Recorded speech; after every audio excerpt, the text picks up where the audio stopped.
Por misericordia y por gracia estamos donde estamos. Y la gracia nos alcanzó a las 5 de la tarde. La gracia nos alcanzó cuando todo el mundo nos había hecho a un lado, ¿o no? Pero claro, nos gusta considerarnos obreros responsables. Pero nos olvidamos que si se nos pagara a todos con la justicia que merecemos, terminaríamos todo en el infierno. Tú no quieres justicia. Nunca digas, Señor, ¿dónde está tu justicia? Olvídate de esa palabra, no conjugan la misma oración con Dios. Tú no quieres justicia. ¿Se acuerdan cuando yo les conté que en la secundaria un profesor me puso una C? Yo creí que merecía una B, una A. Así que fui a hacer mi reclamo. Le dije, profesor, usted me puso una C. Y él dijo, déjeme ver. Y digo, raro, porque yo hice muy bien el examen. Lo revisó y dijo, tiene razón. Usted se merece una F. Y no era F de full. Dice, ahora que lo reviso, tiene razón, cometí un error. En ese momento la C me pareció más que justa.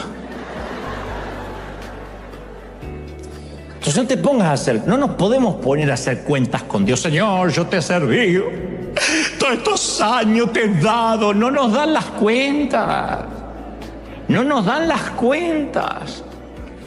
Dice que un hombre murió y llegó al cielo y se lo encuentra en la puerta. En las puertas sale San Pedro y le dice, muy bien, le voy a decir cómo es el sistema para entrar acá. Tiene que contarme qué hizo en la tierra para Jesús, para Dios. Y entonces en este tablero tiene que alcanzar 1000 puntos. Sirvo desde los 7 años de edad. Morí a los 80, así que imagínense si tengo para contar. Bueno, cuento. Bueno, en primer lugar, jamás falté al servicio. Nunca falté a un culto. ¡Pling! 2 puntos. Tenía que reunir 1000. Bueno, ibas a los hospitales, ayudaba a la gente, repartía muebles. ¡Pling! 10 puntos. Y empieza a sudar el tipo. Bueno, ahora que me acuerdo, yo nunca fui envidioso, siempre ayudé, siempre tomé la Santa Cena, ¡pling! 13 puntos. Y empieza a sudar y a preocuparse, porque había contado ya lo mejor que tenía, iban 13 puntos. San Pedro dice, más, mi hijo, más. Y él dice, pero esto es una locura. Yo serví tantos años y recién 13 puntos. ¿Quién va a entrar acá?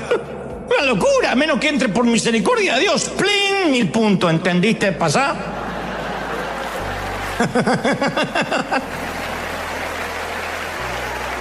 Entra en el reino de tu Señor.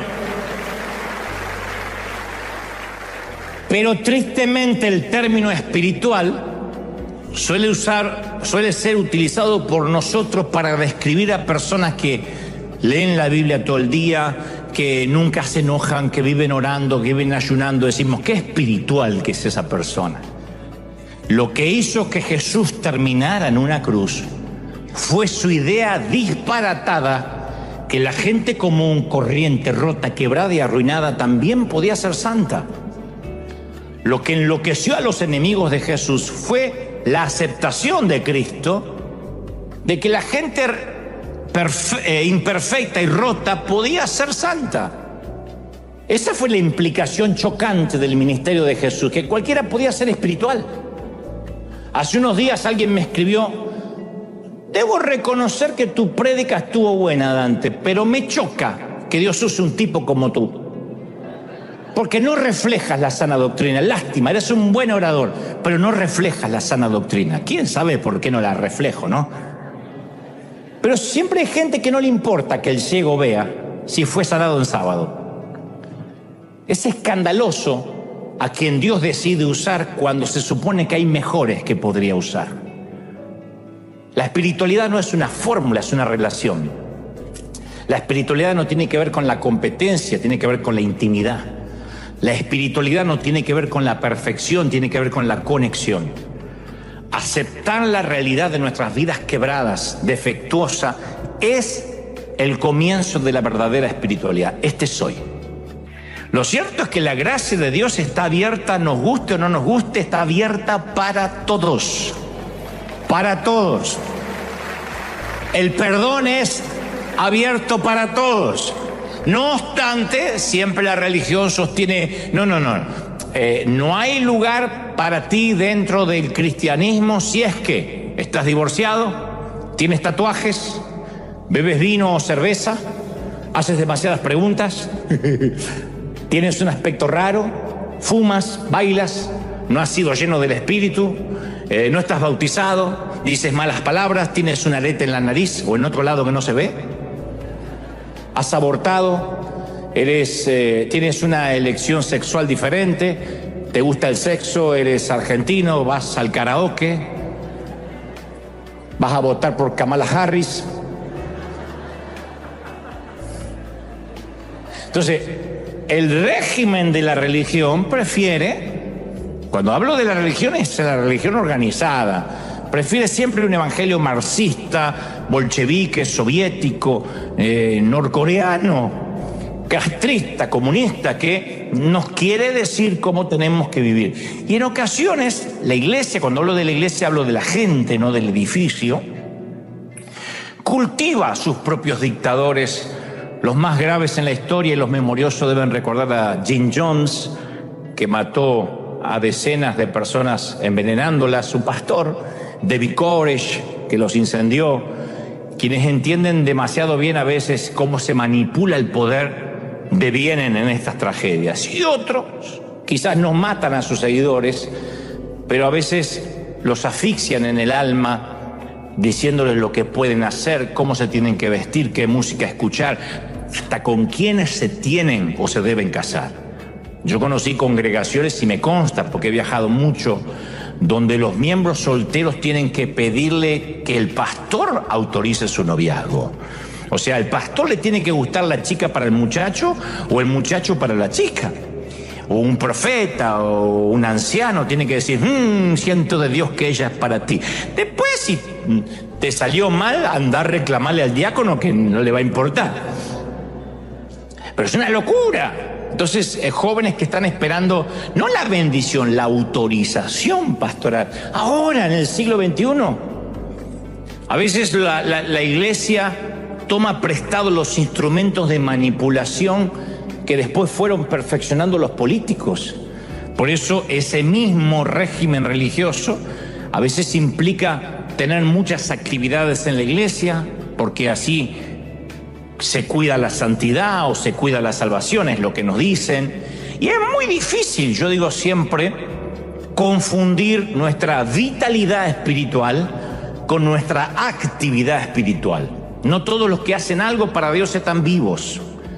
No todos los que sirven tienen una vida espiritual real. Y nosotros solemos calificar inconscientemente nuestra espiritualidad según lo que hacemos. Cuán seguido venimos a la iglesia, cuán seguido servimos en la iglesia. Hay mucha gente viéndome ahora desde distintas partes del mundo que dicen, cuando yo no sirvo me siento inútil, me siento lejos de Dios. Porque tiene que ver nuestra vida cristiana, según nos enseñaron, a cuántos servicios asistimos, a cuántos estudios bíblicos vamos durante la semana. Y el apóstol Pablo, en cambio, muestra una marcada diferencia con esa forma de pensar. Él le escribe a la iglesia de Corinto y dice la carta en 2 de Corintios 11:3, pero temo que, así como la serpiente engañó a Eva con su astucia, de alguna manera ustedes puedan ser desviados de la sencillez que significa seguir a Cristo. Son palabras fuertes porque él dice, cuidado que con astucia el enemigo no te complique el evangelio. Mira que Cristo vino a simplificarlo. Simplificarlo no es libertinaje, hablaré de eso en un momento. Vivir un evangelio simple no es hago lo que se me da la regalada gana y nadie me dice nada, no. Significa de que es sencillo. Un pecador que se arrepiente recibe la salvación, la gracia, el perdón y, como dijimos el domingo pasado, una y otra vez las veces que sea necesario. Su gracia y su misericordia no se agotan. ¿Lo creemos de verdad, sí o no? Es sencillo. Los líderes religiosos de la época de Jesús estaban muy seguros de estar en lo correcto. Estaban convencidos que Jesús era un rebelde que agitaba las multitudes. Ellos no tenían dudas. Su sentido de la sana doctrina hizo que el odio, la calumnia, la acusación y hasta la muerte de cruz fuera aceptable. Y en cada uno de nosotros, porque yo sé que algunos están diciendo, conozco mucha gente así, que bien que le va a venir. En cada uno de nosotros hay un fariseo esperando crecer. Yo siempre digo, no critiques a un argentino porque todos tienen un argentino dormido adentro. Yo he visto mexicanos orgullosos, salvadoreños orgullosos, he visto chapines con pechito de paloma, los argentinos, así que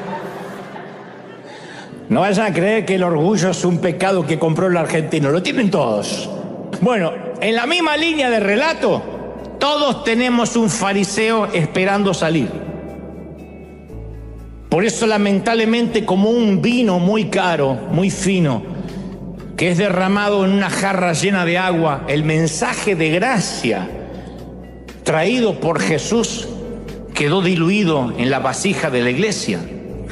Juan 1:17 dice, pues la ley por medio de Moisés fue dada, la ley mosaica, ¿no? El decálogo, entre otras cosas, además de otras leyes. Pero la gracia y la verdad vinieron por medio de Jesucristo.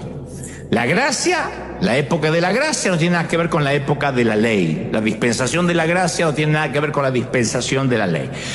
Yo crecí en una iglesia, y no digo esto con resentimiento, sino con el afán de haber conocido la cárcel y de regresar ahí para abrir esas compuertas. Yo crecí en una congregación con su propio orden de normas, que no teníamos nada que envidiarle a los judíos ortodoxos. Decíamos, nosotros no vivimos en la ley, pero teníamos otras leyes. Desde el fútbol, yo recuerdo mensajes completos contra el fútbol, 22 endemoniados siguiendo la cabeza del diablo. Era así. Y te agarraba una culpa. Entonces, cuando ganaba Argentina, pecabas y veías. Cuando ganaba Colombia, decías, no, me voy a mantener en santidad y no voy a ver. Desde la vestimenta. Además te ponían dentro de la congregación a diáconos, a ujieres, que eran los policías de la moda ajena, ¿no? Medían las faldas, medían los pantalones, desde la música, qué se podía, qué no se podía oír, desde la televisión, a ver si las mujeres podían usar pantalones o no. Era un montón de normas que las había que cumplir. Estábamos tan pendientes en eso que costaba mucho tener una relación con Dios. Porque era cuidar de no meter la pata, era un montón de leyes. Pablo dijo a los Corintios en la segunda carta, capítulo 2, versículo 15, dice, porque somos aroma fragante de Cristo, entre los que se salvan y entre los que se pierden. O sea, el aroma no cambia. Para los perdidos y para los salvados somos un aroma fragante. Pero nosotros en aquel entonces, cuando yo era pequeño, recuerdo que despedíamos cualquier olor, menos el aroma de Cristo y el aroma de la gracia. Era un aroma pútrido, un aroma de legalismo, de juzgar. No había un aroma agradable. No hay nada más bonito cuando alguien huele bien. No cuando es too much, que se tiró el frasco de perfume encima. Pero lindo cuando uno sale de un elevador o entra en un elevador o pasa al lado de alguien, de una dama, de un caballero que huele bien, uno dice, qué rico aroma, qué fresco. Bueno, eso es lo que Pablo dice. Un cristiano solo con pasar, con sonreír, con su forma de pararse, de hablar, un cristiano tiene que despedir un aroma. Que la gente dice, no sé qué es, pero hay algo que me atrae, algo que tiene que ver, no sé si con los sentidos, con la energía, con el olfato. Es la unción, obviamente, pero él dice, despedimos un aroma. Cuando no despedimos ese aroma, no es que somos inoloros, estamos despidiendo otro olor. Nosotros despedíamos el aroma del raid, éramos exterminadores morales. Se meta a matar insectos. Y esto se debía a que teníamos miedo a que la gracia, que es el miedo de muchos, se convierta en una licencia para pecar para algunos. ¡Ah, qué lindo! Me congrego en River porque ahí no te exigen nada, ahí se puede hacer de todo. El otro día el pastor dijo que se puede tomar cerveza, y dijo que se puede fumar, y dijo que hay gente que está buscando esa licencia. La Biblia da licencia para todos, para el que lee las Escrituras sin el discernimiento del Espíritu. La Biblia te da licencia hasta para matar. La Biblia te da licencia hasta para suicidarte. A ver qué me sale. Y fue y se ahorcó. Ok. O sea, y hay gente que repite cosas que ni están en la Biblia. Como dice la palabra, esfuérzate que te ayudaré. Suponías capítulo 4. ¿A dónde? No.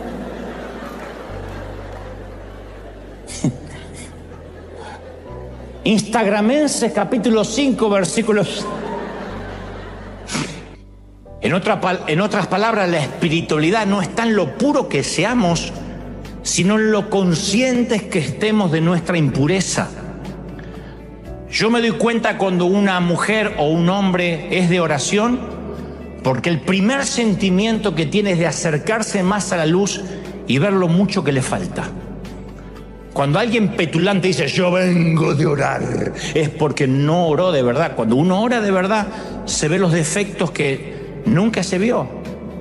La oración nos va a desnudar. Cuando uno dice Señor, escudriñame, es una excavación arqueológica que nos va a doler.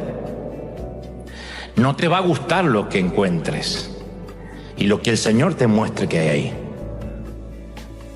Lo más probable es que toda la vida nos hayamos pasado barriendo mugre debajo del tapete, ocultando cosas en el closet y cuando no hay lugar en el garage. Pero cuando decimos, Señor, empiezo y quiero una limpieza profunda, a sacar basura. Y tú que pensabas que eras perfecto, que asistías a la iglesia, que servías a Dios, dice, voy a mostrar celos en tu corazón. Y hay envidia y hay mucha lujuria escondida. ¿Ay, yo? Sí.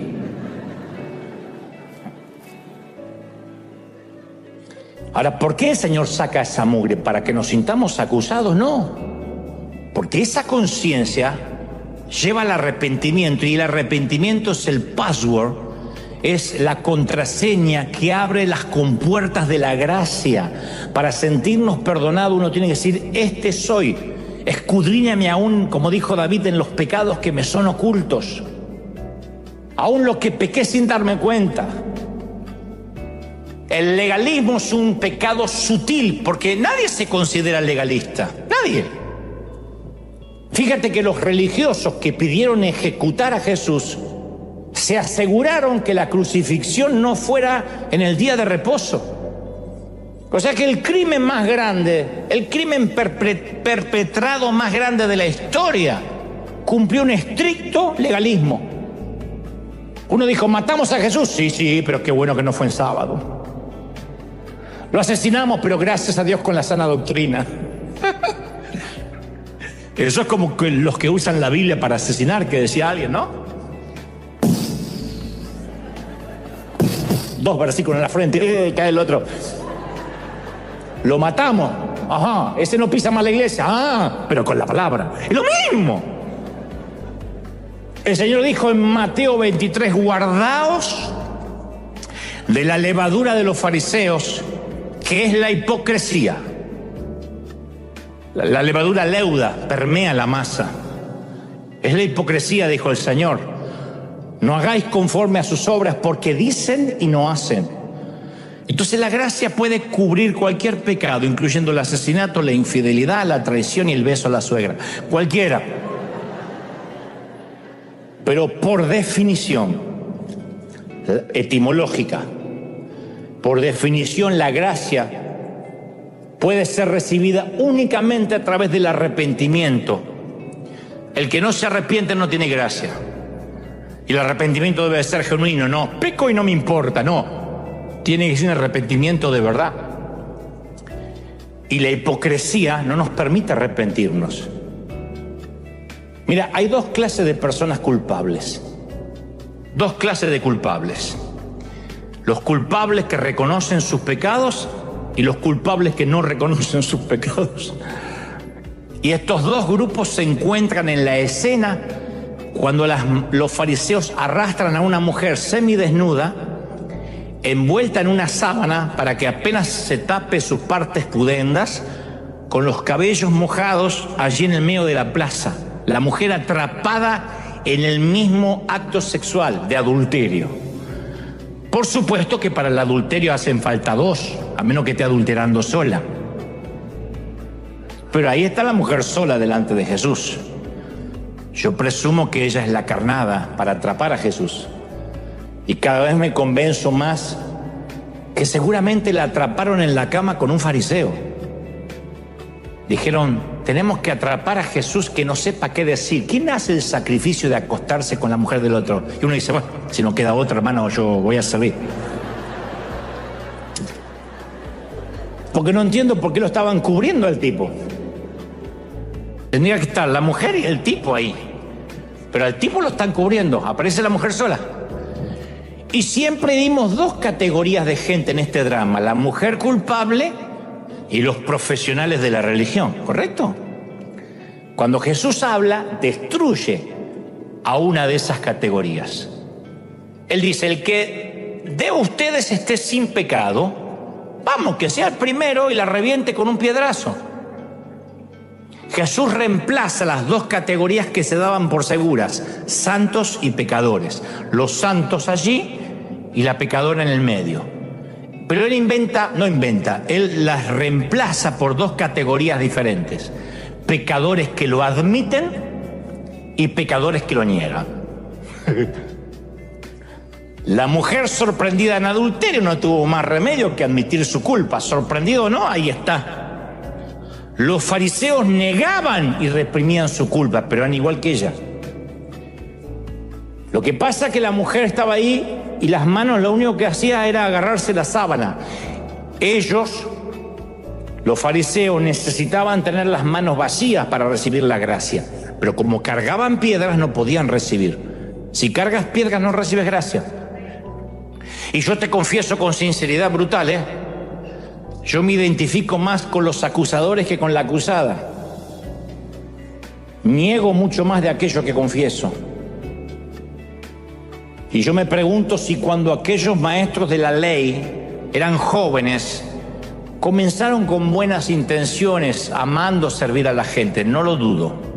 Nadie dice, voy a ser un legalista a partir de mañana.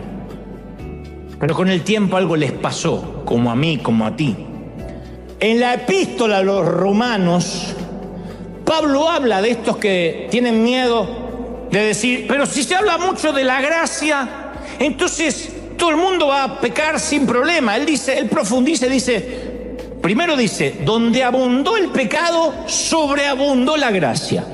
No hay pecado que supera la gracia. No hay pecado más grande que la gracia. Donde abundó el pecado, sobreabundó la gracia. ¿Estamos de acuerdo, sí o no? Pero aquí viene la cuestión. Algunos dicen, ¿para qué ser bueno si yo de antemano sé que Dios me va a perdonar? Hay gente que especula así. ¿Para qué luchar o esforzarme para ser como Dios quiere que yo sea cuando Él me acepta tal como soy? Bueno, al respecto, Pablo sabe que abrió una compuerta teológica importante, así que pregunta con franqueza en Romanos 6 y dice, ¿qué pues diremos? ¿Vamos a perseverar en el pecado para que la gracia abunde? O sea, donde abundó el pecado, sobreabunda la gracia, correcto. Ahora, ¿esto qué significa? Hoy pequemos, total hay gracia. ¿Qué pues? Agrega Pablo. Pecaremos porque no estamos bajo la ley, sino bajo la gracia. Y él mismo se responde, porque lo que está preguntando es retórico, no está esperando una respuesta. Él mismo responde de manera explosiva y dice, de ninguna manera. De ninguna manera. Porque sepamos que donde abundó el pecado sobreabunda la gracia, no significa de que, bueno, ahora hago un viva la pepa y mi vida es un despadre. Bajo ningún punto de vista.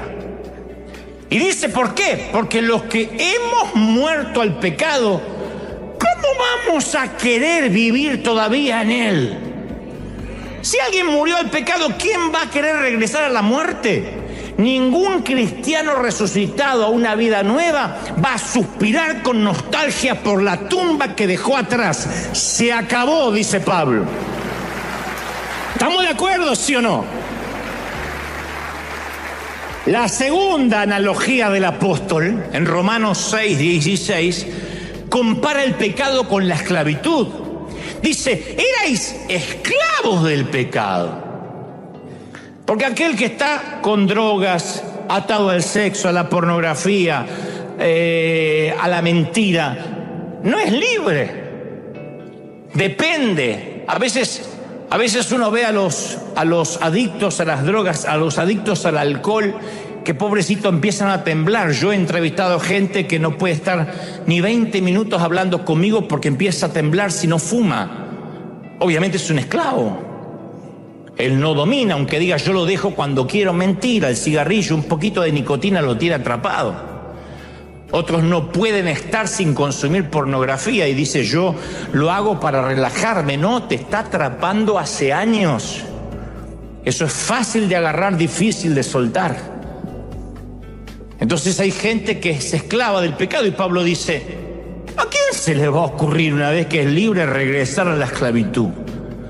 En resumen, si ya no queremos pecar, no es porque no tenemos licencia para hacerlo o sí la tenemos, es por una cuestión de gratitud. Es decir, yo soy libre y quiero estar a la altura de lo que Dios hizo por mí. Por eso es que no peco. Hay pecados que son atractivos, sí, pero no vale la pena volver a la esclavitud después de lo que Cristo hizo conmigo en la cruz. O sea, no es que no peco porque me persigue el pastor, porque me da con un caño con la doctrina, sino por gratitud a lo que se me dio, voy a vivir a la altura de las circunstancias. ¿Estamos de acuerdo? Con la ayuda del Espíritu Santo.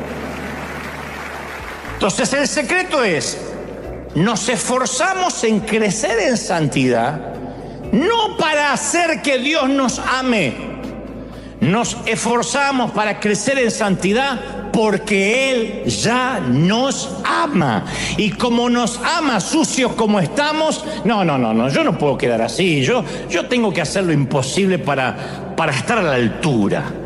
No es que si me santifico, si hago las cosas bien, Él me va a amar más o le voy a agradar más. Ya le agradas, ya Dios te ama, pero uno quiere estar a la altura. El hecho que el amor de Dios nos llegue así, escandalosamente, sin costo, solo a través del arrepentimiento. Lo único que pide el Señor, arrepiéntete. Eso va en contra de nuestros instintos, porque el fundamento de todas las instituciones es la falta de gracia, es la justicia. La justicia, los gobiernos, los jueces, los gobiernos, las líneas aéreas, los bancos, no pueden gestionarse sobre la base de la gracia. ¿Quién va al banco y dice, arruiné mi crédito, me darían otra tarjeta, la otra la hice pomada? Ay, sí, la gracia de Chase está sobre usted. No pasa. Se funde el banco, ¿o no?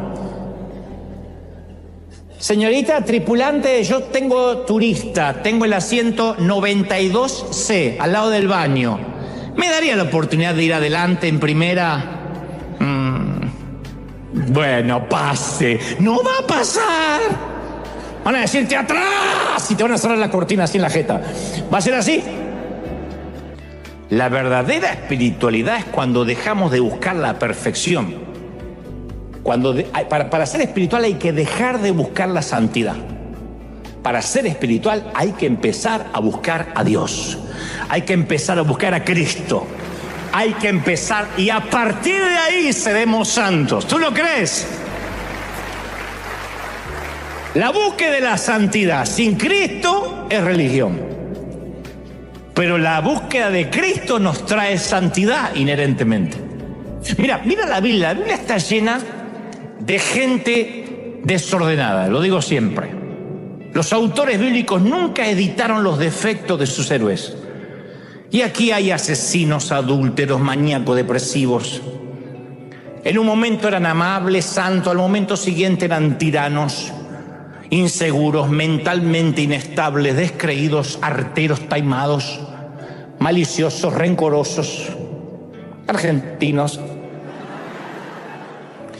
Y los personajes del Nuevo Testamento no eran mejores, Primero los que andaba Jesús: prostitutas, recaudadores de impuestos, adúlteros, personas con problemas mentales, gentuza y perdedores de todas las clases. Y sus discípulos, siempre haciendo trampa entre ellos, sospechaban uno del otro, acusadores, impulsivos, egoístas, haraganes, desleales. Entonces nos apartamos de la verdadera vida espiritual cuando nos negamos en ir a Dios tal como somos y decidimos esperar a ser santos para recién acudir a Dios. Ese es el problema. Porque así nos dicen, ¿cuántas veces nos dijeron, así Dios no te puede usar?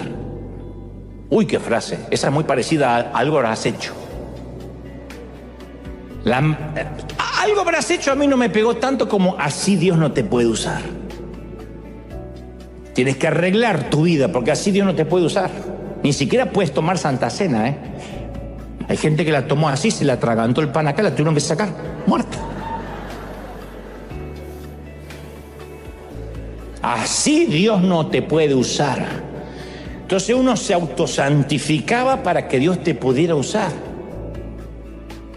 Y algunos de nosotros creemos que hasta que no elijamos la correcta manera de vivir, no vamos a ser elegidos. Hasta que no ordenemos el desorden, Jesús no va a querer tener nada que ver con nosotros. Pero es justamente lo opuesto. Hasta que no reconozcamos que somos un desorden, Jesús no va a tener nada que ver con nosotros. Una vez que reconozcamos lo poco dignos que somos, lo poco atractivos que somos, lo perdidos que estamos, es cuando Jesús se va a acercar a nosotros para bendecirnos, para santificarnos. Ama a los rotos. Alguien tiene que decir amén. Toda la palabra dice que Jesús ama a los perdidos, prefiere a los perdidos más que a los encontrados. Dejó las 99 para buscar esa una. A los perdedores antes que los ganadores. Samuel, no te confundas. Yo no miro lo que la gente mira. Yo veo el corazón, yo miro el corazón. A los rotos en lugar de los enteros. A los desordenados antes que los ordenados. A los discapacitados antes que los capaces. Por eso Jesús dedicó sus ataques más fuertes a los religiosos. Les dijo serpientes, raza de víboras. Mira qué linda prédica, raza de víboras, necios, hipócritas, ciegos guiando ciegos, que ambos caerán al hoyo, sepulcros pintados, blanqueados. Esto va para el que dice, ay, así no hablaría Jesús. Los que creen que Jesús habla así como un hombre amanerado, bienaventurados los pobres.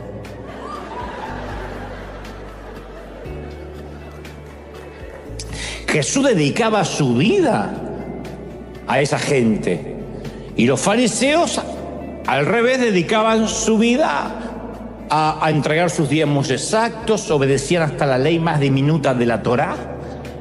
Pero la manera en que Jesús hablaba a esa gente demuestra lo venenoso que puede ser el legalismo.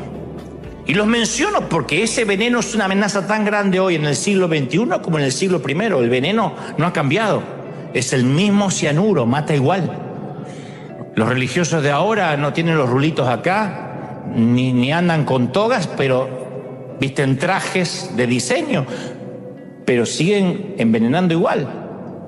Jesús relató otra parábola que es más ofensiva, más discriminatoria, elitista, ridícula y que causa mucho enojo hasta el día de hoy. La habrán escuchado muchas veces, te la voy a repetir. Una mañana temprano, el dueño de un campo le dice a su capataz que contrate a algunos hombres para trabajar en su viñedo y conviene un precio, un denario. A medida, vamos a suponer que son el día $100, el tipo podía pagar eso. A medida que el día va pasando, contrata más trabajadores. prometiéndoles lo mismo, ser justo con la paga. Contrata trabajadores a las 9 de la mañana, al mediodía, a las 3, y contrata gente que estaba en la plaza desempleada a las 5 de la tarde, dice el Señor. Al final de ese día, no pasó otro día, el capataz, siguiendo las instrucciones del dueño del campo, le paga a los trabajadores por orden, comenzando por los últimos en ser contratados. Los que vinieron a las 5 de la tarde, que habrán trabajado, ¿qué? Hasta las 6, 1 hora. Los que llegaron tarde, que habían trabajado 1 hora, recibieron un denario. Los que trabajaron más tiempo pensaron que ellos iban a recibir más. Si estos vagos parásitos trabajaron 1 hora y le están pagando $100 a nosotros, en vez de los 100 que nos dijeron, seguro que nos va a dar mínimo 800. No fue así.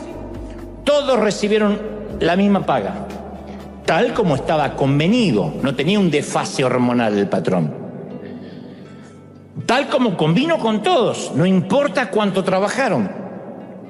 Al día de hoy, a ese dueño del campo le harían una demanda laboral. Lo agarra la unión, lo liquida.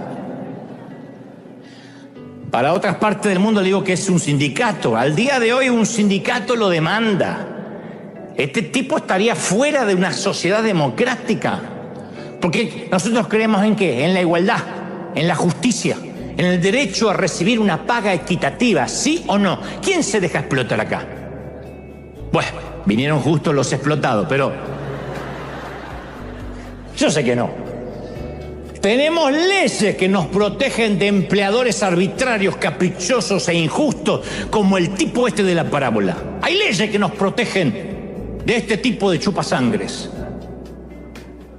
Lo que es todavía más perturbador en la historia es cómo explica Jesús esta parábola. Dice que el reino de Dios es como esto. ¿De verdad? Así es el reino de Dios, Sí. No, un minuto. Porque si hay un atributo de Dios en el que podemos confiar de manera inequívoca, es la justicia de Dios. Siempre decimos, ¿dónde está la justicia de Dios? Oh, Dios no es el eterno monitor de la justicia. La vida puede que no sea justa, pero caramba, Dios sí lo es. Pero de acuerdo a esta parábola, parece que en cuanto a la gracia no es justo. ¿Generoso? Sí. ¿Justo? No. ¿Equitativo? No. Esta es una historia muy injusta. Y Jesús nos da advertencia suficiente de que el reino de los cielos es muy injusto. Los últimos serán primeros. ¿A quién le gusta estar en la fila, así sea para donar sangre? Y viene alguien, buena, y se te cuela.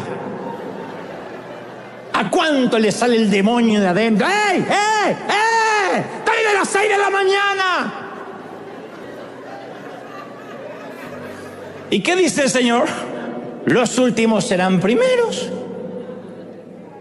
Los últimos serán primeros. A ver, los últimos va a ser. Y el que vino a las 10 de la mañana pasa así.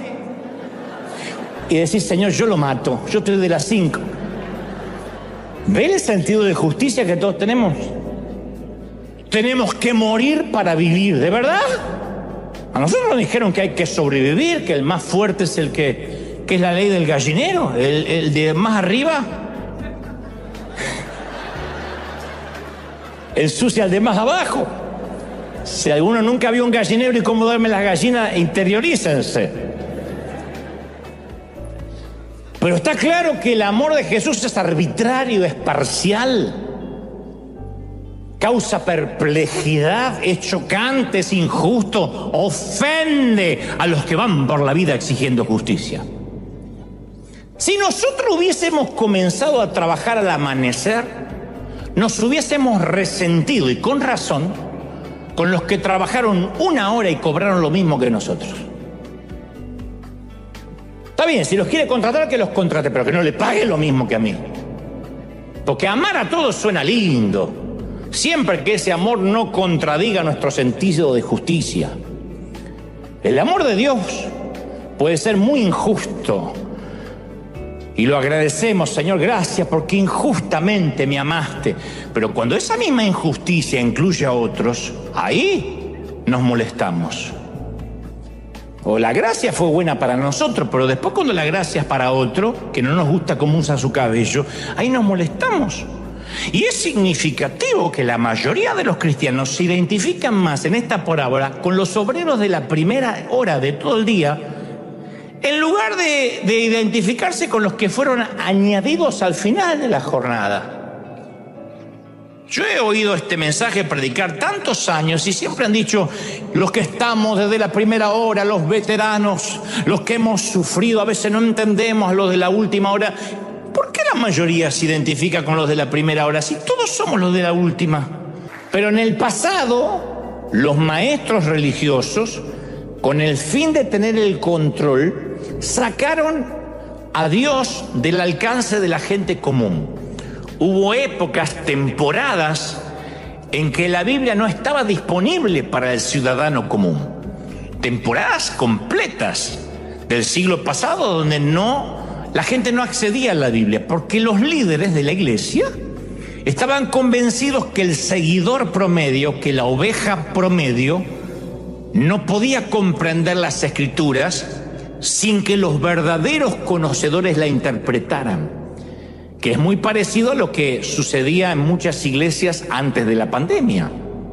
Yo recuerdo que cuando llegó la orden, allá por febrero, marzo casi de 2020, de cerrar los templos, porque la pandemia era inminente, un colega me dijo, un querido amigo me dijo, es que me preocupa porque ya no voy a poder controlar a mis ovejas, no voy a poder controlar a mis miembros.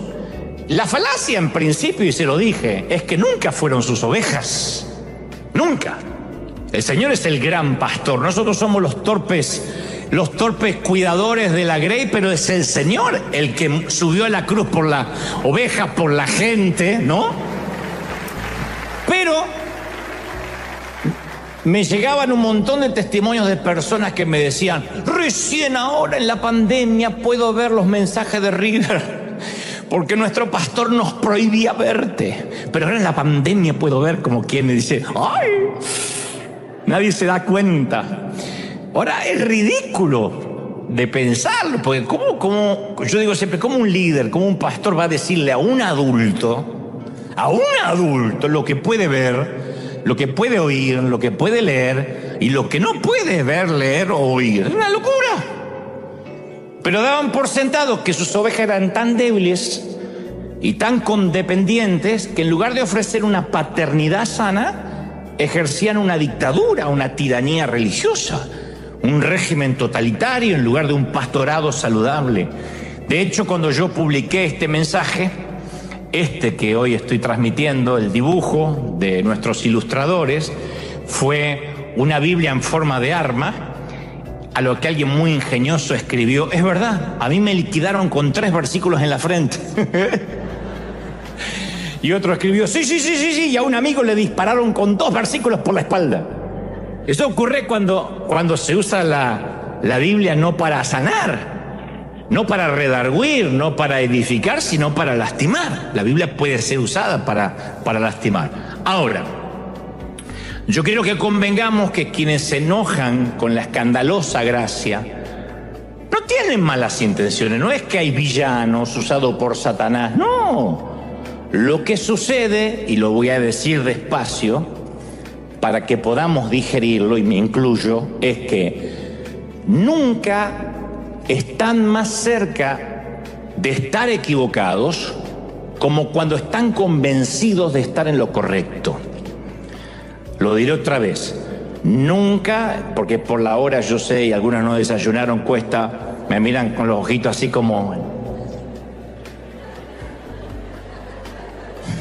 Hakuna Matata. Nunca estamos más cerca de estar equivocados como cuando estamos convencidos que estamos en lo correcto. O sea, hay gente que a veces está tan segura de estar en lo correcto que no se permite el beneficio de la duda Y justifica así el enojo, la segregación, el odio visceral. Porque dice, no. La Biblia los describe como sabios en su propia opinión. Cuando creemos que ya no podemos aprender nada, lo que es peor, cuando creemos que no vamos a desaprender lo mal aprendido, entonces sí estamos en una situación donde el vino nuevo no va a poder nunca entrar en nuestros odres, porque decimos, no, yo ya lo aprendí así. Sí, pero está mal, pero yo lo aprendí así. Aunque no resulte, defendemos a veces un sistema de creencias que es arcaico, fosilizado. Todo lo que aprendimos de las Escrituras nos va llenando de orgullo. Todos los esfuerzos por guardar la doctrina a veces nos llenan de desdén, de desidia, por los que son menos santos que nosotros, o por lo menos lo creemos. Todos los dones que Dios nos da nos van llenando de intolerancia hacia los más débiles. Y a veces nos volvemos esclavos de un corazón insensible. Y lo irónico, digo siempre, es que los pecados del espíritu, lo peor de los pecados del espíritu, los celos, la envidia, el resentimiento, el odio, lo peor de esos pecados es que sus portadores no tienen ni idea que son portadores de ese virus. Como en teoría guardan la doctrina, son pecadores asintomáticos. No tienen idea que están enfermos y que contagian. Porque al menos con los pecados de la carne la persona sabe que se metió en lío, ¿no? Pero con los pecados del espíritu es posible que la persona ni se entere que está en pecado. Por eso si no va a orar de verdad, no descubre la mugre que tiene. Y todo lo que hace es caminar con una piedra en la mano. Yo a veces me pregunto, ¿por qué las iglesias producirán tantos apedreadores? ¿Por qué no despedimos la fragancia del Espíritu, como dijo Pablo? ¿Por qué despedimos piedra? No sé. Los hijos de alguien hacen algo insensato, recogemos una piedra. El matrimonio de alguien no funciona, recogemos una piedra. El ministro de música escoge la canción equivocada, una piedra. Una dama muestra un poco sus hombros, otra piedrota. ¿Cómo serían nuestras iglesias si no hubiera nadie dispuesto a recoger una piedra? Dicho esto, en este relato la mujer pecadora es la más cercana al corazón de Jesús. De hecho, solo podemos avanzar en el reino si somos como ella, temblorosos, humillados, sin excusas, con las palmas de nuestras manos sin piedras, rendidos, desnudos. El término para este acto es arrepentimiento. Esa es la puerta de acceso a la gracia, arrepentimiento. Sin arrepentimiento no es gracia, es libertinaje. Dios no está tratando de aplastarnos, quiere liberarnos. Pero la liberación exige un espíritu humilde, no un espíritu soberbio. Bueno, yo no necesito que se me perdone tanto. Sí, necesitas. Y si crees eso, necesitas más perdón que la adúltera o la prostituta, porque la prostituta sabe bien cuáles son sus pecados. En cambio, si tú no sabes bien cuáles son tus pecados, necesitas una intervención quirúrgica urgente, porque el cáncer va por dentro. Si un defecto no sale a la luz, es imposible sanarlo. Pero la mayoría de los cristianos somos expertos en negación. Y la negación y el fingimiento siempre bloquean las arterias de la gracia. Producen infartos. La negación y el fingimiento. Por eso siempre repetimos que el único requisito de admisión acá en River, porque tenemos requisitos de admisión, es dejar la hipocresía en la puerta. Aquí no tenemos púlpito, apenas un atril, no tenemos altar, apenas un stage, no hay lugares santos, esto no es un santuario, esto es una arena, un edificio, a veces es un simple estudio de televisión. Aquí se reúne la policía, los bomberos, los maestros del condado, los domingos viene la gente rota y necesitada. Nosotros somos el verdadero templo de Dios. Nosotros somos el templo de Dios, ¿sí o no? La revista Fortuna hace una lista anual de las 500 personas más ricas. Es lo que le importa a la gente. Nadie sabe el nombre de las 500 más pobres. Nunca vas a ver que Fortuna dice la lista de las 500 más pobres. Y tú dices, entré en la lista. No.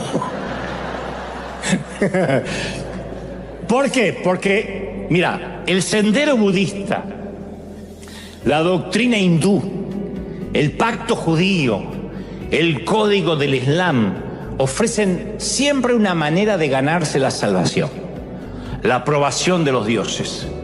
Solo el cristianismo ofrece gracia escandalosa, incondicional. Jesús describió el mundo repleto de gracia, de la gracia de Dios. Desde que el sol sale para buenos y para malos, que las aves recogen gratuitamente las semillas sin arar ni cosechar para ganárselas. Yo digo, qué distintos son esos relatos del Señor a las ideas que algunos tuvimos de niños sobre Dios. Yo siempre me imaginaba un Dios que prefería el temor, el respeto y el castigo antes que el amor, siempre. Pero después me fui dando cuenta en la vida de adulto que los brazos de Dios siempre están extendidos, solo que a nosotros nos cuesta creerlo, nos cuesta aceptarlo, y eso bloquea la gracia, no Dios. Cuando uno dice, no me lo merezco, y bueno, entonces no lo vas a merecer porque no lo quieres. El mayor ejemplo de la gracia, que no hay forma de debatirlo ni de discutirlo, a pesar de que lo han intentado los religiosos, es que uno de los últimos actos anteriores a la muerte, Jesús perdonó a un ladrón que pendía de la cruz. El ladrón nunca estudiaría la Biblia, nunca asistiría a una sinagoga o a una iglesia, nunca iba a restituir lo robado siquiera, porque si estaba por morir. Y lo más probable es que haya pedido misericordia promovido por el miedo. Sencillamente Jesús le dijo a Jesús, Señor, recuérdame, ¿te vas a acordar de mí cuando estés ahí que yo estuve a tu lado? Y Jesús le dice, hoy mismo vas a estar conmigo en el paraíso. Yo pienso que dijeron todo, ¿a ese? Porque Jesús puede ser que esté colgado inocentemente, pero el otro es un delincuente que todos conocíamos, que celebramos cuando lo apresaron. Es otro sorprendente suceso que nos recuerda que la gracia no depende de lo que nosotros hayamos hecho por Dios, sino de lo que Él hizo por nosotros. ¿Cuántos reciben esta palabra sanadora? ¿Lo reciben, sí o no?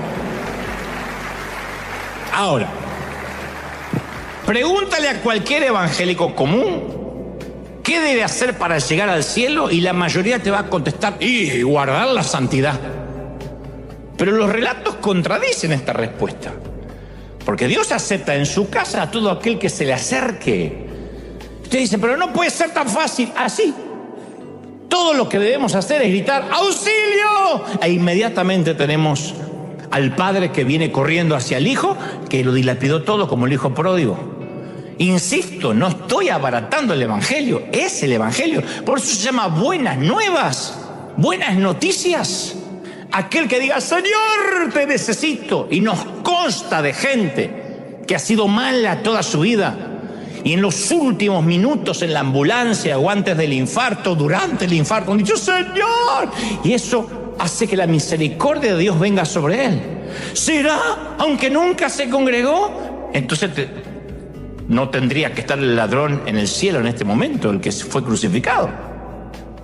Si no hay perdón para ese que se arrepiente en el último segundo, entonces hay que echar al ladrón del cielo. El Señor dice, la gracia es abundante para todos. La gracia es abundante para ti. Y yo sé que hay gente diciendo, no, es que yo la fregué. La gracia, si hubo perdón para el ladrón en la cruz, hay gracia para ti todavía hoy. ¿Lo crees de verdad? ¿Sí o no? Mira,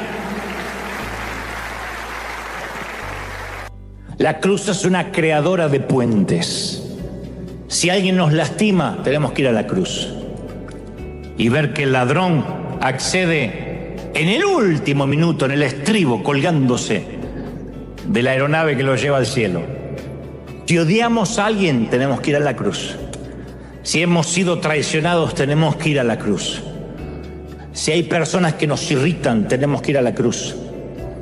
Cuando vemos la cruz, esas barreras se derrumban. La cruz destruyó cualquier hostilidad, cualquier división. Por eso Pablo afirma con audacia en Romanos 10:13, dice, porque todo el que invoque el nombre del Señor, ¿qué? Será salvo. ¿Dijo todos? Todos. Entonces no tenemos que ser nosotros quienes decidamos quién está dentro y quién está afuera. ¡Qué lindo! Qué lindo que los evangélicos no tienen que decidir quién es salvo y quién no es salvo. Y nadie tiene autoridad para decirte, así como te viste, te vas al infierno. Nadie tiene autoridad para mandar a nadie al infierno, ni para mandar a nadie al cielo, porque eso lo decide el Señor. Eso es fascinante. ¡Qué libertad! Según Pablo, Dios ya decidió eso. Y Dios dice que todos los que invoquen el nombre del Señor serán salvos. Lo cual hace surgir la pregunta, ¿cuál expansiva es esa invitación a amar a todos? Yo me imagino a la iglesia de Roma sentada mientras leían esta carta. ¿Todos? ¿Gentiles también? ¿Los incircuncisos también?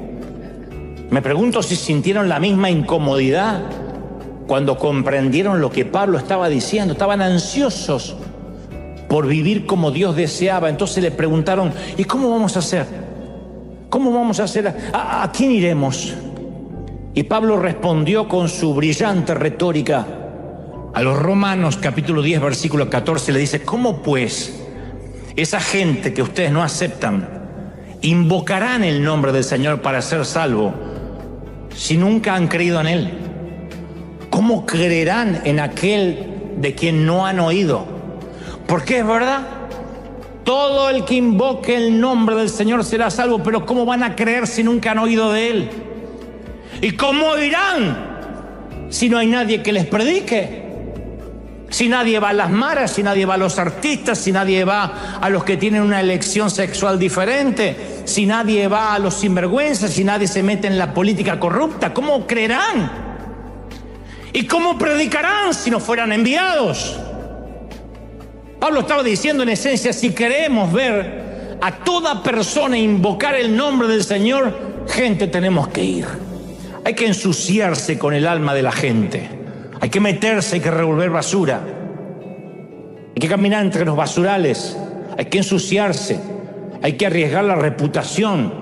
Hay que sentarse con gente las cuales un religioso nos va a ver en Instagram y va a decir, ¿con quién estás? No importa. Mujer, hombre, ¿y dónde están los que te condenaban? Ni yo te condeno. Vete y no peques más. Recibe la gracia, recibe el perdón. Y la pregunta esta mañana o esta tarde es, ¿a qué le temes? ¿Al que dirán? ¿A la bancarrota? ¿A que te critiquen? ¿A qué le temes? Porque a lo que le temas, ese temor será tu verdugo. La crisis hará que no le temas más a nadie. Cuando venga la crisis y veas que Dios es fiel, aunque a veces te toque comer salteado, y sigas siendo fiel, y Dios sea fiel contigo, ya no te va a asustar nunca más la economía. Dios dice, tu confianza soy yo. Yo te traje y te vas cuando yo digo que te vayas. Yo te sostengo. Yo soy quien te fortalece. ¿Están conmigo, sí o no? En el momento que te liberas de lo que opinen los demás, se te libera la cautividad de la mente. Si yo tuviera que dar un último consejo a mis hijos, a uno de ustedes, porque estuviera por partir y me dijeras, Dante, dame el último consejo, cosa que no creo que pase porque yo los voy a enterrar a la mayoría, pero pues supongamos que un niñito de acá crece y algún día tiene que cerrar mis ojos. Entonces, si yo tuviera que dar un último consejo, yo le diría que no te importe lo que diga la gente. Que no, esto no significa andar faltándole el respeto a todos siendo grosero. Significa que todos los días, al final, cuando llegues a la cama, al final del día, te preguntes si estás agradando a Dios. Si Dios se agradó con tu corazón, con lo que hiciste. En una época donde las redes sociales parece que nos van dictaminando quiénes somos, en una época donde un like nos hace sentir bien y cuando nos bajan el pulgar sentimos como que lo hizo el César en el Coliseo Romano y nos van a comer los leones, hay gente que se deprime. Yo hablé hace poco con los jóvenes y me constataron que se deprimen. No me sigue más, no sé por qué no me sigue más, me quitó el like. Se quiere suicidar porque no lo sigue más la amiga que está allá. Subí 2 brownies que cociné y no los comentó.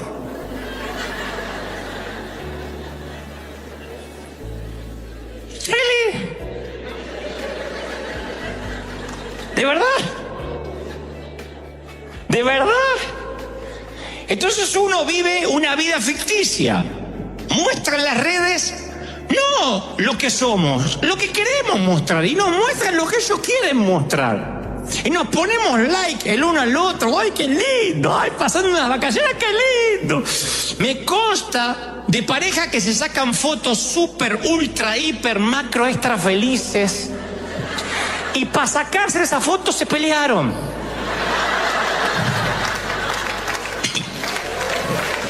De verdad.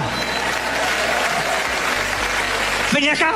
Sacate la foto. Vení. No.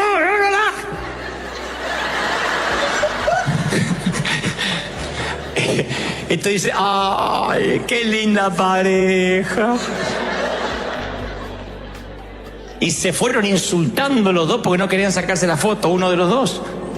Entonces las redes mienten. Las fotos con filtros nos hacen creer, le hacen creer al otro que somos lo que no somos.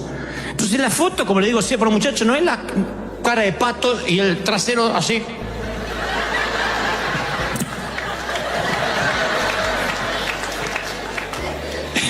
No es la vida real. La vida real no es Instagram.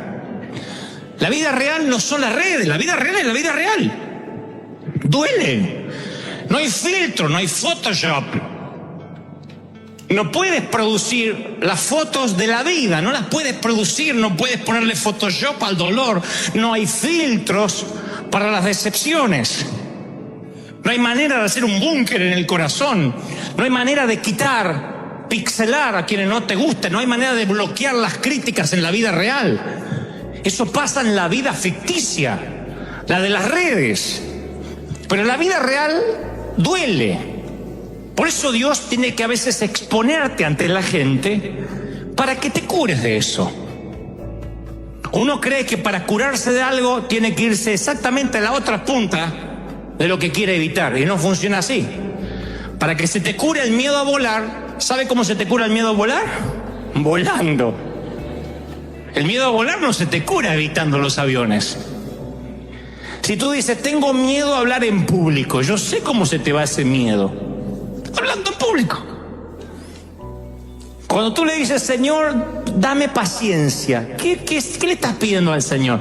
Que tus hijos se te pongan más rebeldes, que tu marido siga mojando el papel higiénico, que apriete el dentífrico por la mitad, que el condenado no se acuerde de tu aniversario. Es lo que pediste, hija. Paciencia. Para ejercitar aquello en lo cual no eres fuerte, es una dosis de eso. Así funcionan las vacunas, por si no lo saben. Las vacunas son una dosis del virus que quieres evitar. Entonces tu cuerpo genera un anticuerpo. Tu cuerpo genera un anticuerpo, no es un juego de palabras, contra ese virus. Te dan una pequeña dosis. Ahora nosotros nos vacunaron contra la fiebre amarilla para poder ir a África. ¿Saben lo que tenía esa vacuna? Una pequeña dosis de fiebre amarilla. Nos la dieron, dijeron, miren que pueden producir vómitos, mareos. Es una pequeña dosis la que el cuerpo puede resistir, pero que hace la bienvenida al cuerpo. El cuerpo genera lo necesario para evitar la enfermedad y entonces sales preparado para que la peste no te contamine. Eso es en la vida. Si quiere el Señor enseñarte a que solo te importe su opinión, te expondrá ante la opinión de la gente como a Job, para que aprendas a que tu gozo no puede estar regulado por los likes, por los seguidores, por lo que dicen de ti. Primero porque no te conocen, porque como yo, tú eres un embustero en las redes. Nadie se saca foto recién levantado. Recién levantada.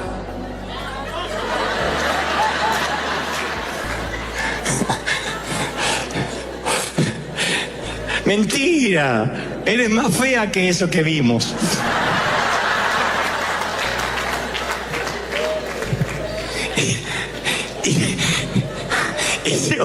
Y si uno va por la vida creyéndose lo que vende, uno empieza terminando comprando lo que vende, y es una ridiculez. Tú nunca puedes comprar lo que vendes. Está bien que tengas tu imagen publicitaria para las redes, pero no te lo creas, esa no es la vida. Todos tenemos que decidir. Dios no nos diría que tengamos que decidir si no nos pusiera opciones. Y Él nos pone opciones. Él, en Deuteronomio 30:19 dice: hoy te he dado a elegir entre la vida y la muerte, entre bendiciones y maldiciones. He aquí pongo al cielo y la tierra como testigo de la decisión que tomes. Ay, si eligieras la vida para que tú y tus hijos puedan vivir. Puedes elegir esa opción al amar, al obedecer, al comprometerte firmemente con el Señor tu Dios. Esa es la clave para tu vida. Deuteronomio 30:19. Dios dice: tú puedes elegir vivir bajo bendición o bajo maldición. Nunca dijo tú puedes elegir con buen crédito o con mal crédito, tener casa propia o rentando. No habla de eso. Habla de vivir en bendición por sobre todas las cosas. Te vaya bien, te vaya mal, tengas 50 años y estés soltera, o hayas tenido 3 matrimonios, 5 maridos has tenido, el que ahora tienes ni siquiera es tu marido.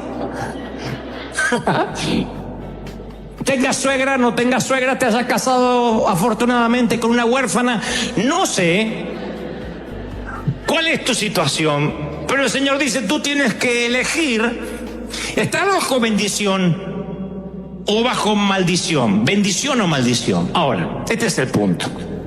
En condiciones normales, con un día soleado, cuando la vida te está yendo bien, uno sabe cómo decidir.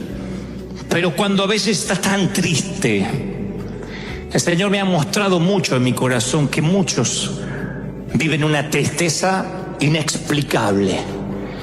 Los psicólogos la llamarían una bulia, una depresión blanca. Se le llama depresión blanca a la depresión que ni siquiera tiene una razón de ser. Porque la depresión puede venir de un luto, de una tragedia, de un infortunio. Pero a veces las personas se ponen tristes porque sí. No estoy minimizando lo que sientes, al contrario, trato de ver la patología, qué es lo que te pasa. A veces es un cansancio residual llamado estrés, surmenage.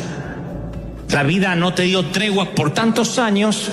Capaz que vienes desde jovencito trabajando con 2, 3 empleos, porque tienes que sacar adelante una familia y tú no lo sentiste en ese momento, y hoy tienes 40, 50, 60 años y te viene un cansancio de golpe que no sabes de dónde.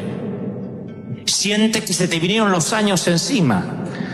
Hay una explicación médica para eso. Fueron años de estar librando batalla, como los que estaban en el muro de Nehemías, que con una mano tenían la pala y con la otra una espada.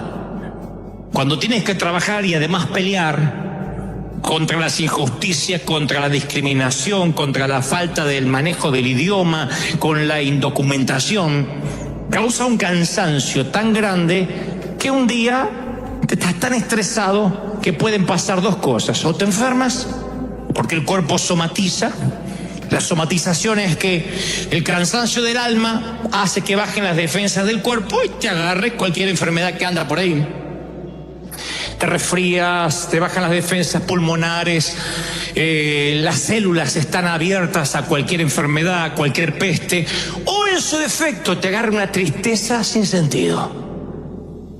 Y a veces hay gente que me dice, pastor, ora por mí porque estoy triste. Le digo, ¿por qué? No sé. Y yo no me río, ni digo, pero bueno, victoria, victoria, repita conmigo, victoria, victoria, empodérate, aleluya, diga conmigo, gloria. Y lo mando a la casa. Porque es desconocer una vida atrás, un background. Y es gente que se está hundiendo en un pantano y que no tiene ganas de pelear. Quiere rendirse. ¿Qué le pasa a cristianos? Le pasa a pastores. Hace menos de un año un pastor aquí de California se suicidó. Un hombre de Dios, americano, con una iglesia creciente, y la esposa dice, yo no puedo creer no haberme dado cuenta de la tristeza que tenía mi esposo. Parecía que él era feliz cuando ministraba, pero llegaba a casa y entraba en unos pozos. Usted dice, un hombre de Dios, y que lo agarró Satanás y se endemonió. Esa es la lectura más fácil, se endemonió. Yo tengo otra lectura. Viene en crisis, porque las crisis vienen para todo el mundo. El Señor le dijo a sus amigos, a sus discípulos, vienen aflicciones, vienen momentos difíciles.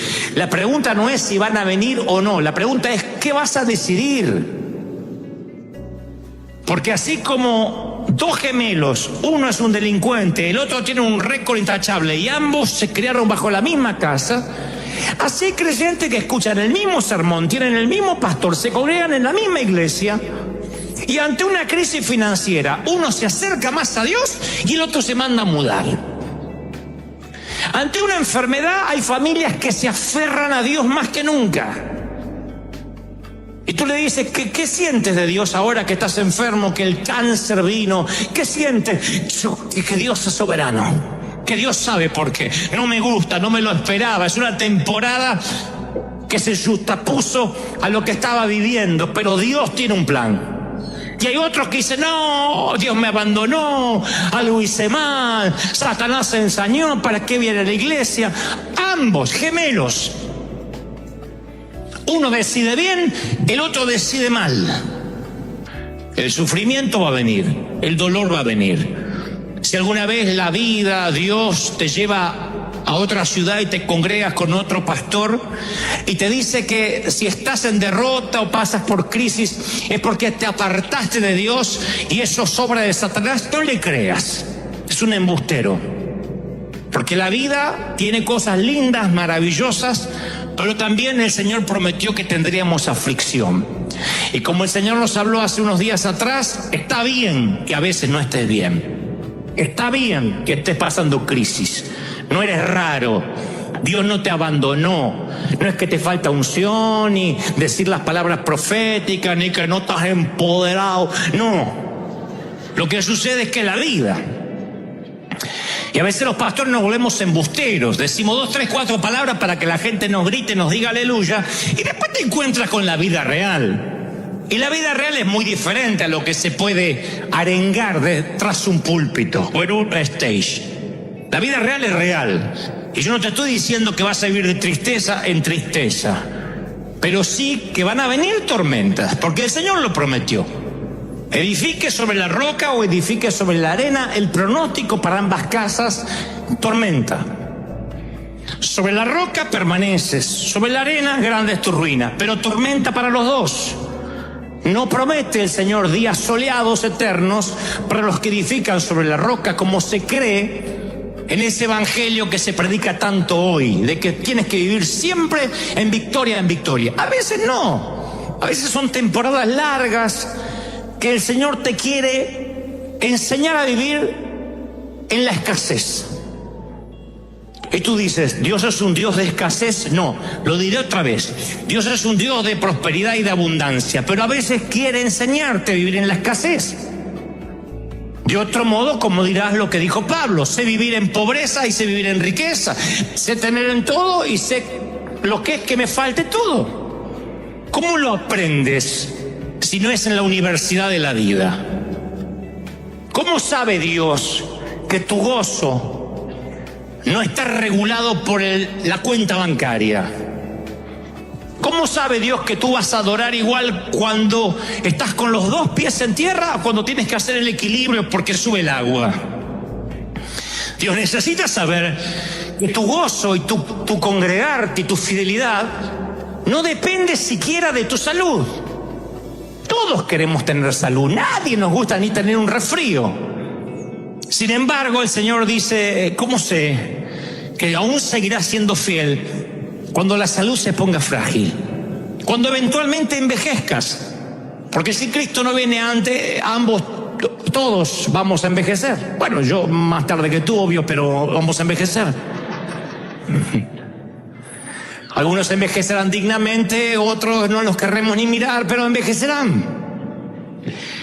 Y junto con la vejez, ya la vista no será la misma, las fuerzas no serán igual, los dientes no estarán allí, vendrá la celulitis, la varices, la artritis, la próstata, orinarás mucho más seguido de lo que orinas ahora. Esas cosas vienen. Recibe esta palabra profética de parte de Dios. La ley de gravedad se cobra a sus víctimas. Hay cosas que nunca volverán a estar en su sitio. No hay votos que lo pueda arreglar. Eso viene. ¿Y qué es eso sino una enfermedad paulatina? En la vista, en los oídos, en la voz. ¿Qué es eso? ¿Cómo nos vamos de esta tierra? Si acaso no nos vamos deteriorando todos los días un poco. Imagina que Dios solo podría estar con la gente joven, solo con los que esbozan salud. Imagina que Dios solo bendice a los que tienen mucho dinero ahorrado en el banco. Bueno, los hispanos entonces no seríamos bendecidos casi ninguno. Sin embargo, es lo que se nos ha predicado durante años, y entonces cuando uno empieza a pasar crisis, uno lo quiere ocultar porque teme que ha hecho algo malo. Teme que tuvo que haber hecho algo de modo que Dios quitó su mano. Así que les digo que Dios usa a la gente rota. Les digo a los africanos que Dios los utiliza a ellos para enseñarnos a nosotros, a los que nos quejamos, a los que nos deprimimos por boberías, que Dios de algún modo los ubicó ahí, casi en lo último de la cadena alimenticia social, para aquellos que siempre están mirando para arriba, a los que les falta de tanto en tanto los mire a ellos y se dé cuenta lo desagradecidos que son, porque somos desagradecidos hasta que la crisis nos pone en perspectiva. Uno cree que es bendecido si tiene una casa propia, si tienes un ministerio reconocido, si te va bien en el empleo. Y un día llega la enfermedad, llega la temporada esa que se inmiscuye sin que lo esperas. Y entonces, ¿qué te pasa? Ordena tus prioridades. Las cosas que antes te importaban quedan muy por debajo de la cima. Las cosas que te parecían que te iban a hacer feliz, de pronto se transforman en eso, cosas. ¿Y qué hace la crisis? Te transforma en alguien que no tienes nada que perder, nada que proteger. Y cuando no tienes nada que perder y nada que proteger, eres como esos soldados que se contrataban después de las guerras, que lo único que sabían hacer era manejar una lanza, una espada, un fusil. Era la única actividad que sabían hacer, pero ya no había guerra. Y entonces se los contrataban, se les decían mercenarios. Se les pagaba para que defendieran a veces a un rico, para que pelearan una batalla privada. Se les decía mercenario, aunque la palabra tiene mala prensa, porque uno podía usar sus habilidades sin temer de que los iban a traicionar, porque era gente que no tenía nada que perder. Por lo general eran soldados que habían perdido a sus seres queridos en la guerra, no tenían propiedades, lo único que sabían hacer era pelear.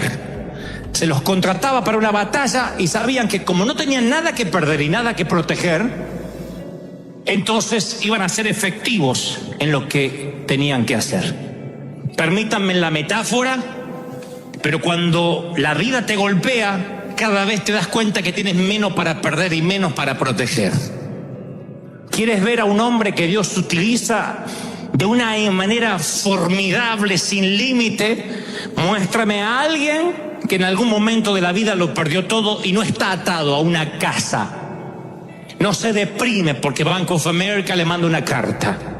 porque ya la perdió la casa y vio como Dios lo bendijo de alguna manera. Muéstrame a alguien que salió de una enfermedad, que tuvo una larga temporada en el hospital, salió de allí, y yo te mostraré a alguien que jamás se va a enojar porque le hagan una mala cara, porque no le den un asiento, porque no me tocó la licuadora, porque él viene de un cáncer. Y como se peleó contra el cáncer, para lo que otros son grandes batallas, para él son boberías. Él no tiene nada que perder. Lo único que le interesa es agradar a Dios.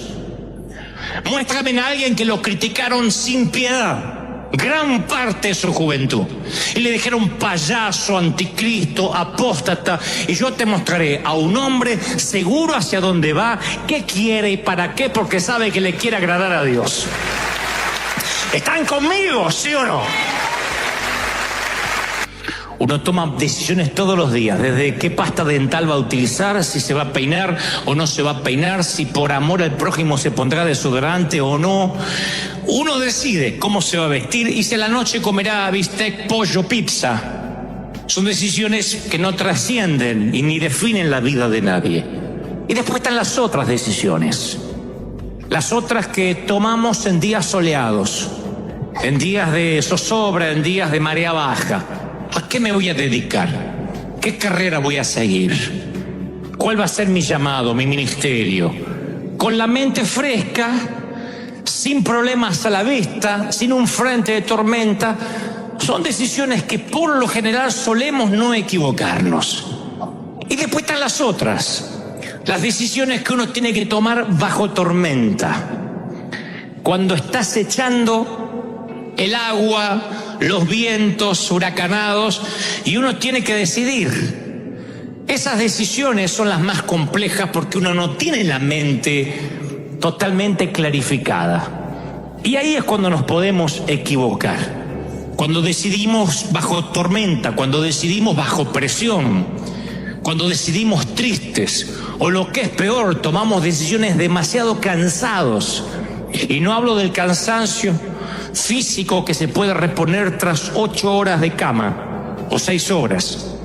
Hablo del cansancio del alma, cuando estás agotado, cuando todo hace que a tu alrededor parece que se viene contra ti en un frente de tormenta y estás intolerante y te cansa cualquier cosa. Ahí tomas una decisión y posiblemente estés equivocado. Hay gente que se ha casado bajo tormenta. Hay gente que se ha divorciado en medio de una tormenta. Hay gente que ha abortado bajo una tormenta. Y luego se arrepienten toda la vida porque no era el mejor momento para decidir o para tomar ese tipo de decisión. Si vas a la cárcel, te vas a encontrar con mucha gente que bajo presión tomó la decisión incorrecta. O sea, todo mundo vamos a tener complicaciones. La vida, como digo siempre, no es un paseo por el parque. La vida es compleja. Amar duele, emprender causa adrenalina, soñar cuesta, trabajar duro tiene su precio y también su paga, pero su precio. Cada cosa que nosotros hagamos tiene su costo. Pero sin embargo, cuando la gente en esa presión emocional, bajo tormenta, toma decisiones, a veces se lamenta toda la vida. Y digo, si vas a la cárcel, te vas a encontrar con gente que dice por 1 minuto, por 2 minutos, si lo hubiese pensado mejor. Y como esas decisiones hay otras que no te cuestan la cárcel, pero te cuestan una quiebra financiera, un matrimonio infeliz, un sitio donde no querías vivir y te arrepientes porque todo se basa en la decisión.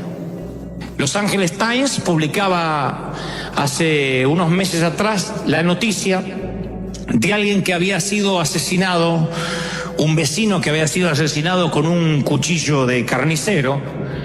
Y por las huellas, por el ADN, dieron con la persona que había cometido el ilícito. Cuando llegaron a verlo y a detenerlo, él dijo: no fui yo, fue mi hermano. Quiso acusar al hermano, un hermano gemelo. Pero la treta no le resultó porque ya la policía había estado con el hermano gemelo y el hermano gemelo tenía un récord intachable. 0 antecedente criminal, Sin embargo, que acusó al hermano, había tenido entradas en la policía, multas, mucho background, que inmediatamente lo condenaron.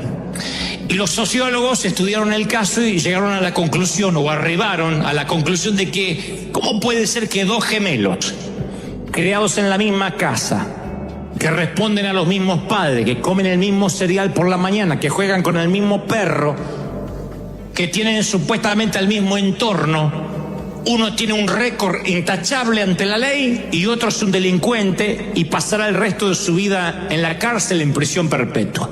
Gemelos. Y llegan a la conclusión, insisto, que todo tiene que ver con la decisión. Uno de ellos, ante una crisis, decidió mal. El otro decidió bien. Siempre las tormentas nos hacen decidir.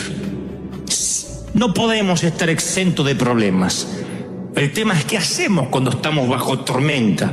¿Qué decisión tomamos? Y yo siempre me pregunto por qué alguien decide mal cuando está bajo tormenta, por qué alguien se deprime y no quiere salir debajo de la manta, y otros de alguna forma cobran fuerzas y siguen peleando a la vida.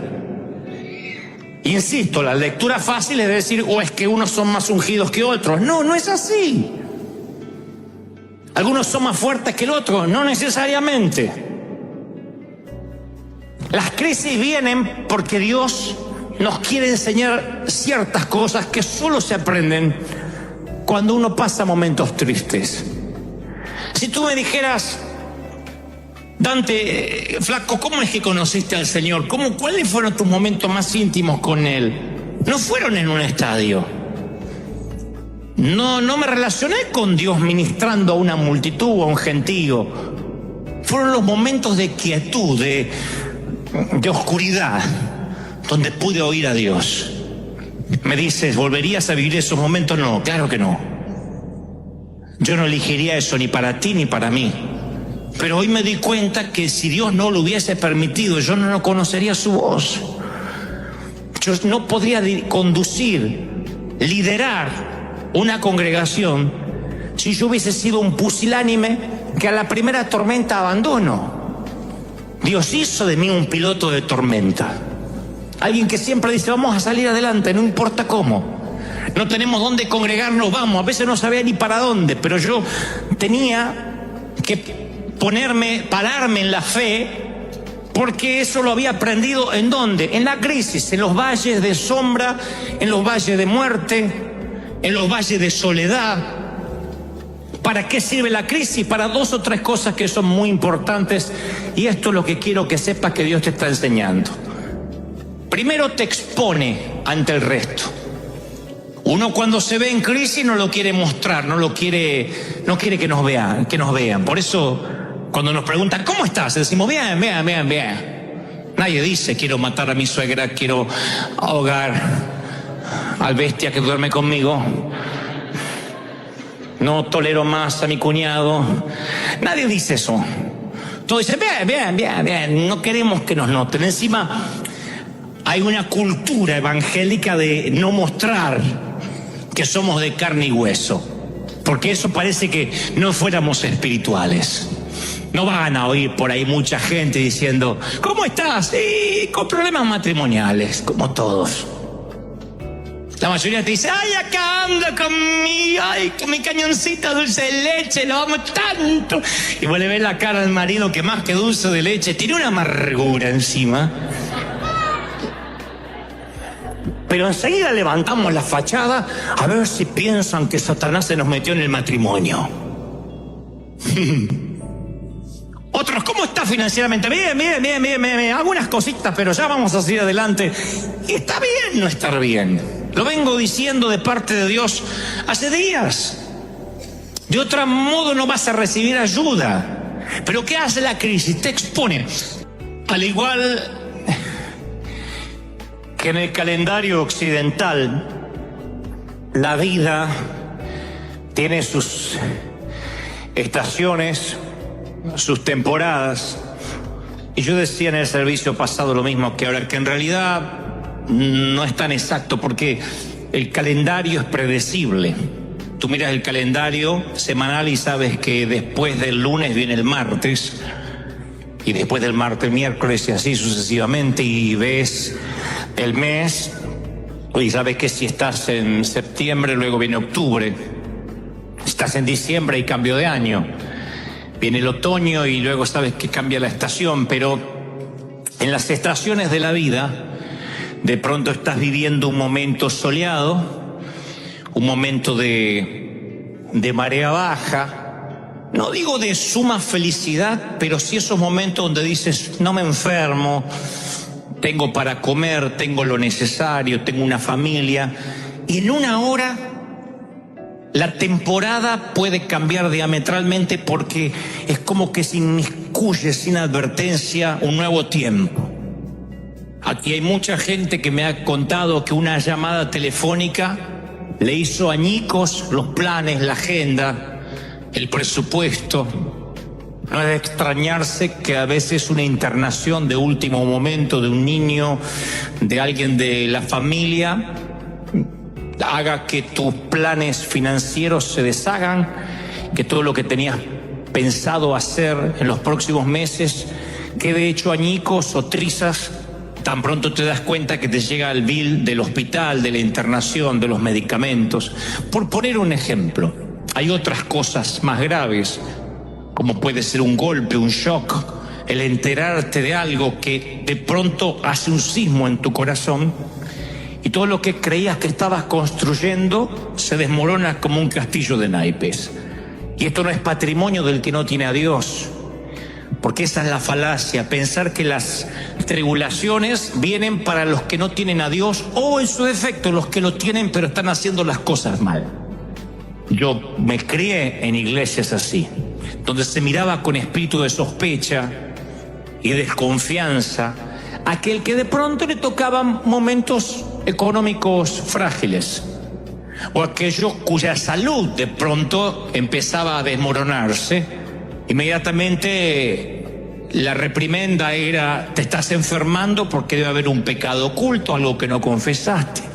Si estás en crisis financieras porque no diezmas, y si no diezmas porque a lo mejor tampoco tienes para hacerlo porque estás desobedeciendo a Dios, o el empleo que tienes no es el que el Señor le agrada, o no tienes empleo porque algo hiciste mal. Siempre hemos visto la crisis como la mano negra de Satanás, y nos cuesta entender que a veces las crisis, los desiertos, los momentos duros que nos toca atravesar, las temporadas por los hospitales, incluso aquellas que son más serias, que nos llevan a caminar por la grama de un panteón, de un cementerio, son permitidas por el Señor, nos guste o no nos guste.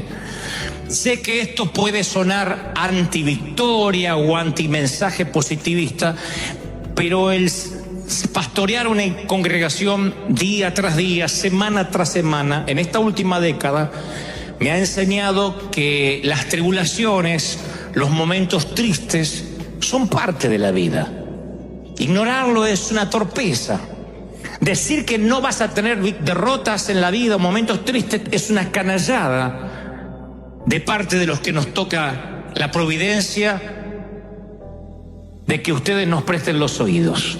Es una canallada decir, no, si estás en derrota es porque Satanás tiene algo contra ti necesariamente. Sí, tiene algo contra ti, Satanás te odia, pero no necesariamente lo que te está ocurriendo proviene de la mano de Satanás. Yo creo que hay crisis, hay cosas que Dios permite por una razón, por un proceso.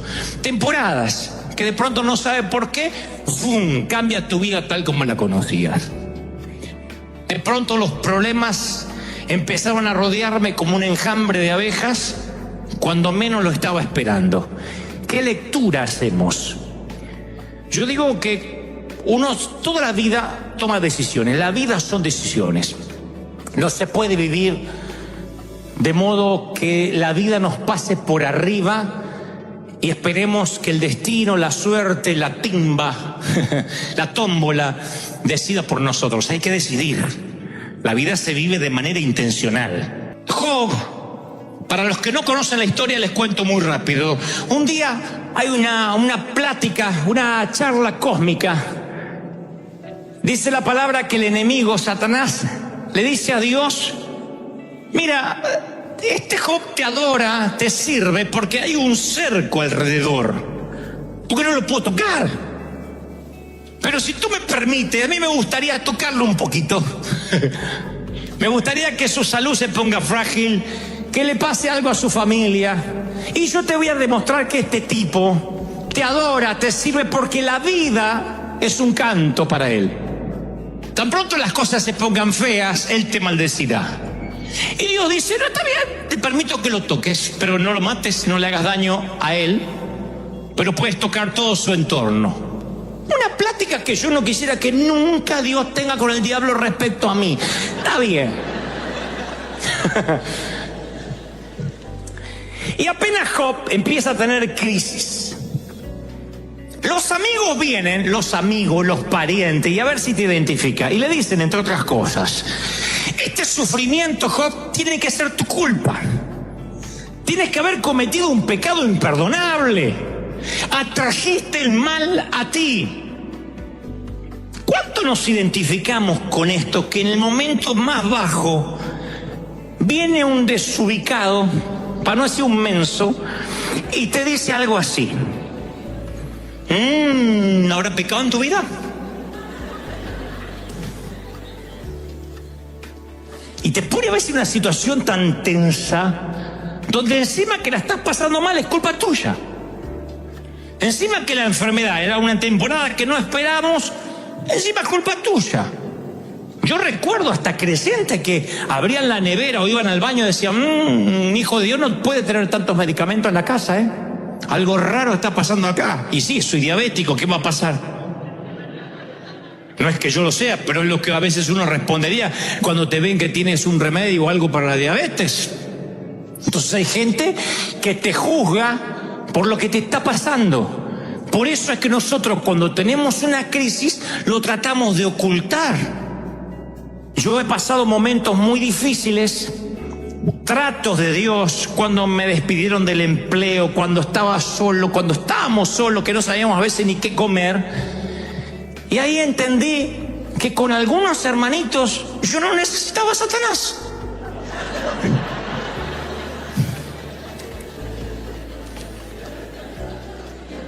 ¿Te sientes identificado? ¿Te ha tocado gente así? Amén, dices, ¿eh? Que tú dices, bueno, está bien que no colabore con el arca, pero que no ayude con el diluvio. Viene gente y te carga. Entonces ustedes dicen, ¿y eso es bueno? Tras la crisis, ¿me está diciendo que es bueno que Dios me exponga ante la gente? Sí. Ahora vas a ver por qué. Al principio la exposición no nos gusta. Es feo que nos digan, hiciste algo malo, esto es producto de una mala decisión. Pero de pronto empiezas a entender que, independientemente de quién tenga la espada, Dios es soberano. Que aunque la injusticia viva en tu casa, Jesús también vive ahí. Y vas entendiendo muchas cosas, vas entendiendo que hay un momento que te empieza a importar poco la opinión de la gente. Que te das cuenta que no todos serán amigos tuyos. Que la gente es fácil llorar con el que llora, pero reír con el que ríe es una cualidad que no todos tienen. Si te va mal, a lo mejor hay un montón de gente que te va a dar consejo de qué hiciste mal. Te va bien y te hacen un hueco. Eso hace la gente. Si te va bien, te empieza a mirar de lejos. Si te va mal, se acerca y te dice, hay un pecado en tu vida. Algo estás haciendo mal. ¿Qué te quiere enseñar Dios con esto? Que hay un momento en que te tiene que importar un bledo lo que diga la gente. Hay un momento que tienes que aprender que no vives ni de los aplausos ni de las críticas. Tú vives del favor de Dios, de lo que Dios piensa de ti, de lo que el Señor crea de ti. ¿Están conmigo? Son dos reyes ungidos por el mismo profeta, mismo entorno, mismo cuerno de aceite, mismo Dios que manda ungir a ambos, Saúl y David. Voy al final de la vida, de la biografía de ambos, y Saúl se suicida en su propia espada, muere pseudamente endemoniado, consultando a las brujas, lejos de Dios, descartado para que sea rey, sin unción. Voy a la biografía de David y lo veo hasta el día de hoy como un hombre conforme al corazón de Dios, según el adjetivo divino del Padre. Le dicen a Jesús, hijo de David, no le dicen hijo de Saúl, hijo de David. O sea, nunca nadie lo moverá de la genealogía del maestro. ¿Qué hubo en el medio? Que uno terminó tan bajo, en un punto tan bajo, y otro terminó tan bien. La lectura fácil es que David era un santo y el otro era un condenado. No, porque David fue un adúltero, un asesino, unos pecados espantosos. ¿Qué fue entonces lo que determinó que dos personas que comen el mismo cereal, juegan con el mismo perro, tienen la misma unción, el mismo cuerno de aceite derramado sobre sus cabezas, uno termina bien y otro termina mal? Te lo diré. Uno no tiene nada que perder, solo agradar a Dios. Se llama David. El otro cree que tiene todo para perder, la reputación, y está muy pendiente de eso. De hecho, su propia hija dirá en algún momento, le dirá a David: mi padre nunca ha hecho esa ridiculez al verlo a David bailar. Saúl es un hombre muy temeroso del que dirán. Todas las mañanas se levanta a ver si tiene más seguidores en Instagram. Todas las mañanas va al Facebook a ver qué dicen de él. Está muy pendiente y tiene temor a perder algo. Todo el modus operandi de la vida de Saúl fue temer al hombre. La palabra dice que cuando fue llamado para ser ungido, se ocultó entre el bagaje porque tenía miedo. Y esa manera de ser de Saúl lo perseguiría el resto de su vida. En cierta ocasión, él está